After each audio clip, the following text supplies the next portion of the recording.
wọ́n fi ọ̀rọ̀ àfá yìí oye tààrà wọ̀n rẹ̀ yìí wọ́n fi ṣe kí ni wọ́n fi ránṣẹ́ sí mi nípa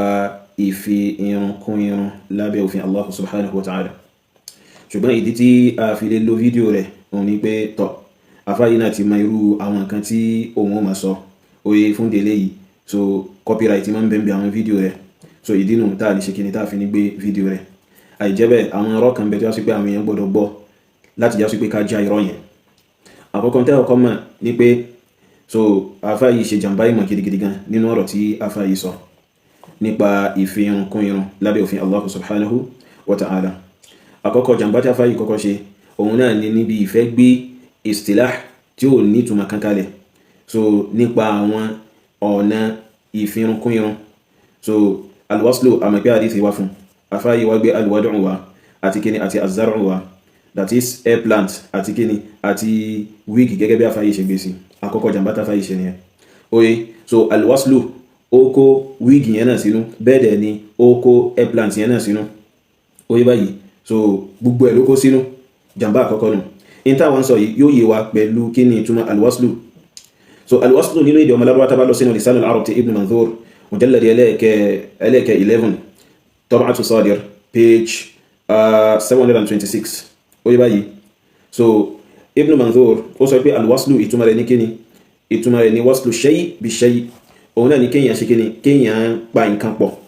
so kéèyàn so nǹkan pọ̀. Oye so tá bá wo ìtumọ̀ yìí nínú èdè ọmọ Lárúbáwá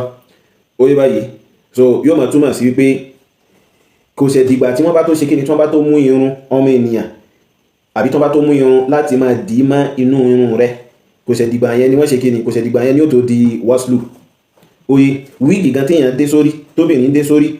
tí ń kan irun rẹ̀ waslu náà ni. So èwo wá ní àbúrò wá gbé ìsìlá kan tí ò ní ìtumọ̀ kalẹ̀ wípé alwad'u wíìgì. Oye so tá bá sì wo in tí àwọn àfá tí wọ́n define waslu sí àti alwasila àti mustawsila a rí pé ìtumọ̀ wọn lọ́dọ̀ àwọn àfá mazahibu mẹ́rẹ̀ẹ̀rin oye bákan náà ni ìtumọ̀ wọn ṣe rí, bákan náà ni àlàyé wọn ṣe rí. So nínú raddul mukhtar ala durril mukhtar ti alhanafiya, nínú hashiyat al-adawi ti malikiya, nínú alfiqh al-manhaj ala madhhab al-imam shafi'i ti ash-shafi'iyya, nínú al-mughni ti hanabila. Oye báyìí so wọ́n sọ pé alwasila التي تصل الشعر بشعر الغير والمستوصلة التي يوصل لها ذلك بطلبها. So oye báyìí wasila òun lẹni tí ń so irun kan pọ̀, òun lẹni tí ń ṣe kíni, tí ń so irun pọ̀ mọ́, tí ń so irun míì pọ̀ mọ́ irun ọmọ ènìyàn. Mustawsila òun lẹni tó yá sí pé wọ́n ṣe kíni, wọ́n ń so irun míì tí èyí ṣe irun rẹ̀ mọ́ irun rẹ̀ pẹ̀lú pé òun ló béèrè pé kí wọ́n ṣe kíni, òun ló wá pé kí wọ́n so irun yẹn mọ́. Oye so now ẹni tí ó fẹ́ ṣe wíìgì, àwọn wíìgì míì bẹ̀ tó yá sí pé ẹlòmíì kò kàn ní ṣàdédé wé so kò kàn ní ṣàdédé dé sórí, yóò lọ sọ́dọ̀ hairdresser náà ni wọ́n ọkọ̀ bá dress ẹ̀, wọ́n ọkọ̀ bá ṣe àwọn jákujàku kan so bí kìíní kan rédèdè kan tí wọ́n máa ń gbé síwájú bí oye kan tó ẹ̀ṣẹ̀ wá dé máa lórí waslu náà ni. Oye báyìí tọ́ kí ni ìdájọ́ ká fi irun kúrun? Àfá yìí ṣe jàmbá ìmọ̀ náà lágbẹ́ni yìí. Àfá yìí sọ pé àwọn àfá pín sí mẹ́ta níbi ìfi irun ọmọ ènìyàn kún irun, ipe àwọn kan lọ síbi pé haram ni, àwọn kan lọ síbi pé makruh ni, àwọn kan lọ síbi pé jaiz ni. So ẹni kí àfá yìí máa fún yín ní marja'un tí bá ti ń rí fáyín sí bí pé àwọn àfá sọ báyìí nípa ọ̀rọ̀ ẹ̀sìn wa ìsọ́n pàǹkan míì, torí àfá yìí a máa hun irọ́ máwọn àfá láti fẹ́ fi ṣe kíni, láti fẹ́ fi débi òrírí èròǹgbà rẹ̀. Àti ká ní o kìí ṣàkọ́kọ́ ní ìgbà táfà yìí fi sọ̀rọ̀ nípa maulidu kò ṣe maulidu tẹ́bá mọ bó ṣe ń yí ọ̀rọ̀ àwọn àfá oye so tá tú síta ń gbà ní pé àfá yìí ṣe jàmbá ìmọ̀, so gẹ́lẹ́ náà ni táfà yìí ṣe ń bí báyìí.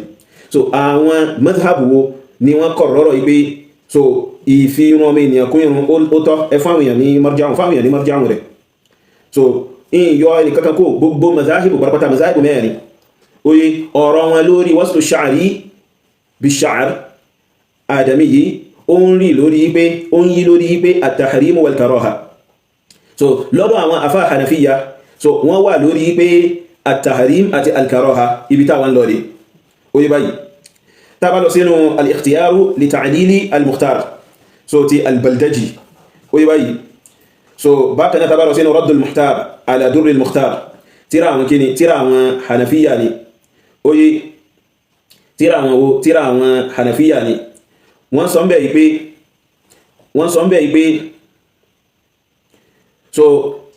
yìí pé waslu sha'ri bi sha'ri al-adamiyyi haram sawa'un kana sha'ruha aw sha'ru ghayriha.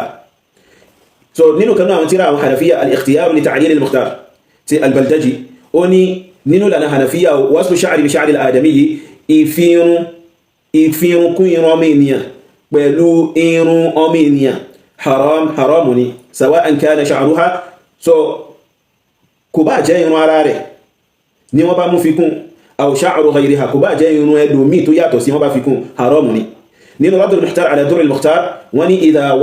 wasalat al-mar'atu sha'ra ghayriha bi sha'riha fa huwa makruh ipe tí obìnrin tó bá fi irun ẹlòmíì kún irun rẹ̀ ipe makruh ni now lọ́dọ̀ àwọn afá hanafiya al-karaha bí sí méjì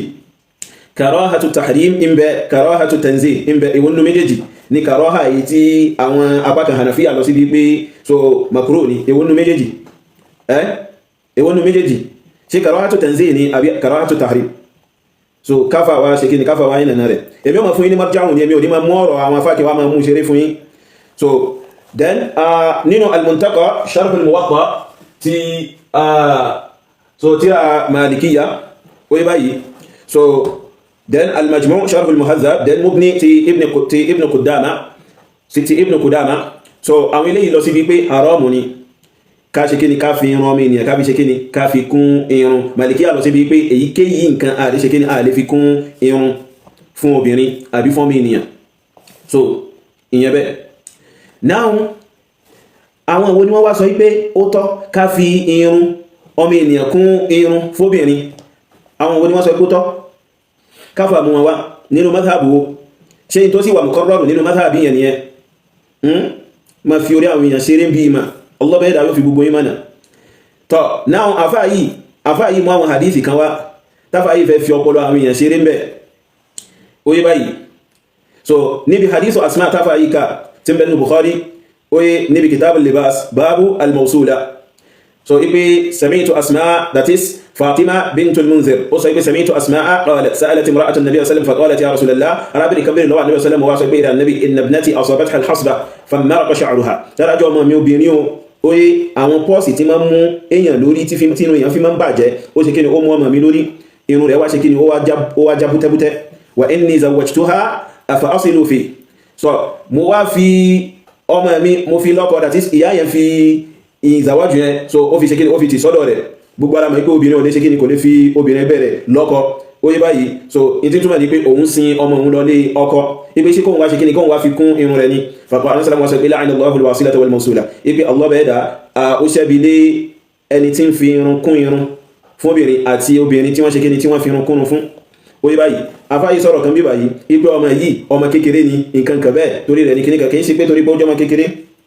tọ̀ tó bá wá jọmọ kékeré ni tọ̀ bó wá ní obìnrin tó ti dàgbà so kìí sọmọ kékeré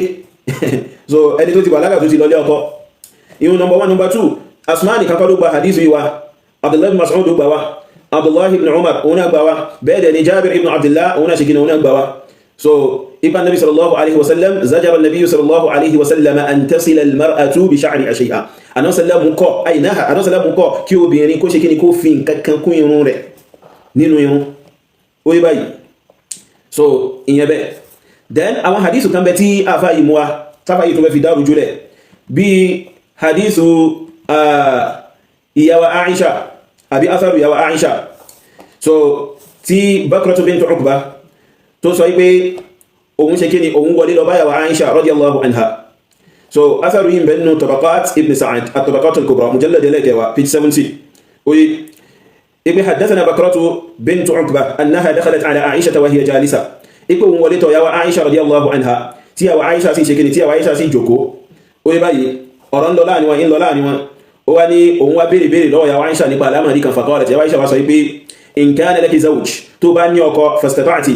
an tanza'i muqlatayk tó sì kápá kó yọ yíjú rẹ̀ méjèèjì fatasna'ihima ahsana mimma huma faf'ali tó wá ṣe àwọn méjèèjì ní dáradára tayọ bí wọ́n ṣe wà tẹ́lẹ̀ lọ ṣe so àkọ́kọ́ náà asaru yìí kò lẹ́sẹ̀ lẹ́ so nítorí Bakratu bintu Uqba majhula ni oye wa in zakaraha Ibn Hibban fi thiqat kódà tí Ibn Hibban bá dákọ̀ rẹ̀ nínú kíni nínú thiqat so majhula ni so oye báyìí so táfà bá bùkátà sí àlàyé tó fẹ́ jújù báyìí lọ nípa rẹ̀ á ṣe fún wọn oye báyìí so now tí àdíká ní asaru yóò bá tún wá ní ayẹnú so kò tún wá ní mú ìtumọ̀ ìtafà yìí fẹ́ tú sí pé obìnrin lè yọ ẹyinjú rẹ̀ láti tún ṣe àmẹ́ǹdẹ̀ torí kọ́kọ́ kó lè bá dára wájú ọkọ rẹ̀ kò ní mú ìtumọ̀ rẹ̀ ìdí tí ò fi ní mú ìtumọ̀ rẹ̀ ni pé asáàrù míì náà tí ò lẹ́sẹ̀ ńlẹ̀ eléyìí wá látọ̀dọ̀ ìyàwó Aisha tí mi ò bá ṣe ti ń sọ̀rọ̀ nípa pé tí ìyàwó bóyá àbúrò rẹ̀ nǹkan kan bẹ́ẹ̀ tó bá fi lè jẹ́ni tó ní irun ojú ipò òun ṣe kíni òun ó fa irun ojú rẹ̀ kúrò so in tí asáàrù yìí rí fásí nìyẹn nítorí gbọ́dá bẹ̀ pé